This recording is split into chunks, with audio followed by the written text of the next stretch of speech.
Alright guys, enough screwing around. We are getting into it now. We are going to learn how to kiss better because kissing is basically the foundation of most sexual encounters and most relationships and dating in general. It's all about that kiss, okay? So how can we kiss better than last time and make sure we leave a good impression on our partners when we actually, lock lips and do all that cool stuff. Okay? Hi, my name is Alex and I'm a sex coach, and today we are going over the details on how to kiss better. And not just like technique stuff, but stuff that you can actually apply and use because everyone's different and everyone will like kissing differently. So depending on your partner, they're going to like different things. This is not a step-by-step how to technically kiss with like exact details on what you need to do every single time. This is more of a cover your bases type thing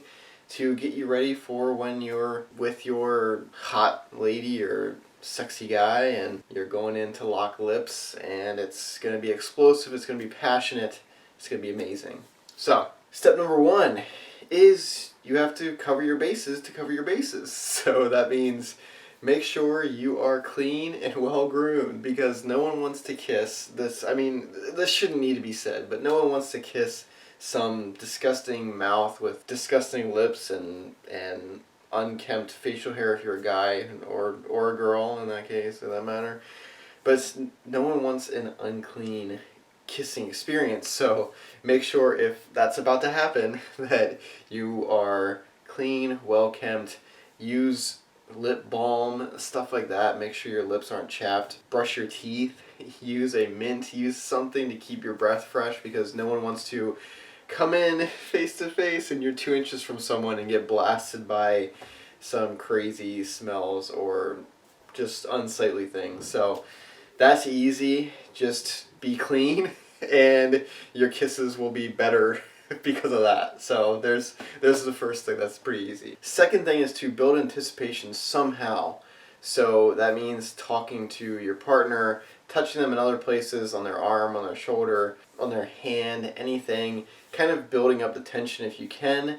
Anticipation is hugely important in sex and anything intimate, because it kind of puts you psychologically into the moment, into the experience, so that you can be more present and therefore feel better during that experience. If your mind is wandering somewhere and it's not where it needs to be, then that experience will never be as pleasurable as it could be if you're focused, honed in on the experience. So the way you can talk to them and build anticipation and build excitement up to the moment of the kiss, the better, because that will keep them invested in the experience, and the experience will be better for them because of it. Kind of regardless of what you do technique-wise kissing, if they are turned on enough, then it can get sloppy and they won't care because they're into it and they just want some sort of intimacy, some sort of touch to be happening to them right at that moment. Third thing is kind of technique-based, so that is don't go overboard.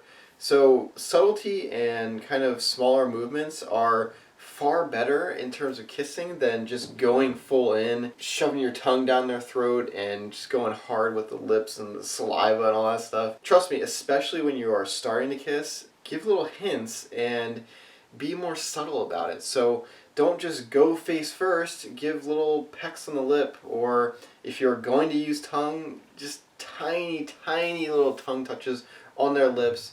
Don't go overboard here. Less is better in this circumstance, because especially when you're first starting to kiss, you don't just want to dive right in, because it can be off-putting.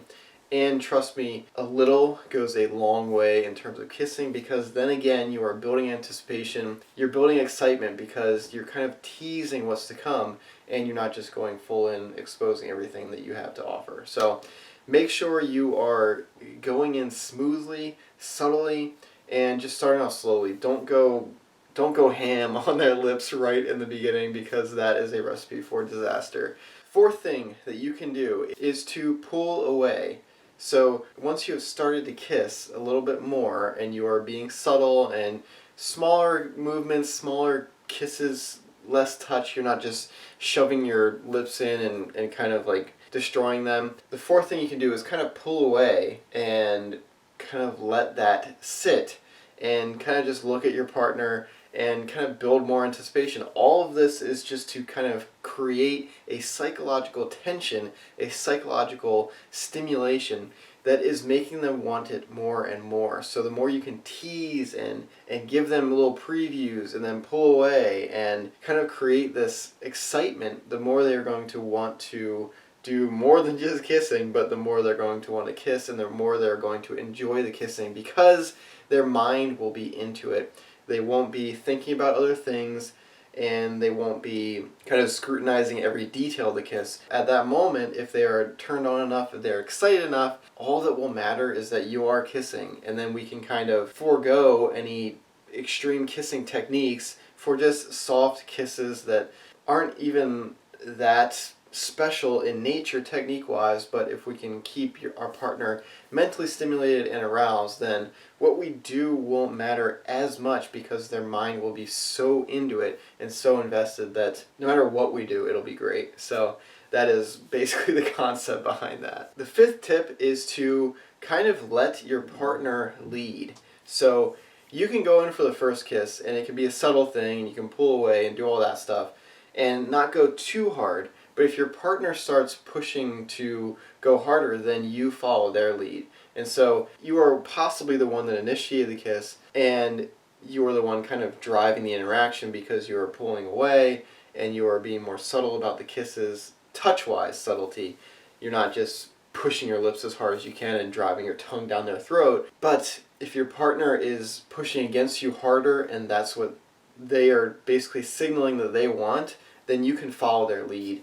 And then you don't have to do anything crazy because you're just kind of following the tempo and the cadence that your partner has kind of told you indirectly, but kind of directly in their body language and what they are doing to you, that is what they want. And so you can just kind of follow their lead. All of this stuff, it doesn't have to be extremely complicated. You don't have to do certain kissing techniques that are where you spin your tongue around and do all these weird things. Listen, everything in sex and foreplay and all of that stuff, it is so mentally driven. So if you can work on building anticipation, teasing, and just kind of being subtle, giving previews, and not just going all in right away, unless the mood and the feeling calls for that, which you will know if the mood or feeling calls for that, like if your partner just wants to go right now and they just want anything they can get. But for the most part, it's so much more about building that anticipation, being a stimulator of the mind rather than the body, because if you stimulate the mind, then what you do to the body will be more and more pleasurable the more the mind is ready to go and turned on and aroused. So that is how you do basically everything in sex, but kissing is really important because it is kind of the foundation of relationships and sex in general. So if you get this right, then moving on to the sex will be easier because they will already be into it, aroused, and ready to go and ready to move on to the next step, which would be the fun, sexy sex time, right? If you learned something from this video and you like this video, please consider subscribing. I'm doing daily videos, so a lot of sexual advice content is coming out. I am trying to help you guys and cut through all the BS sex advice that exists on the internet these days, and give you more truthful things that maybe you don't want to hear but that you need to hear. So please join me on this journey, and I hope your sex life gets better. Thank you so much for watching, and I hope to see you in the next video. Bye guys.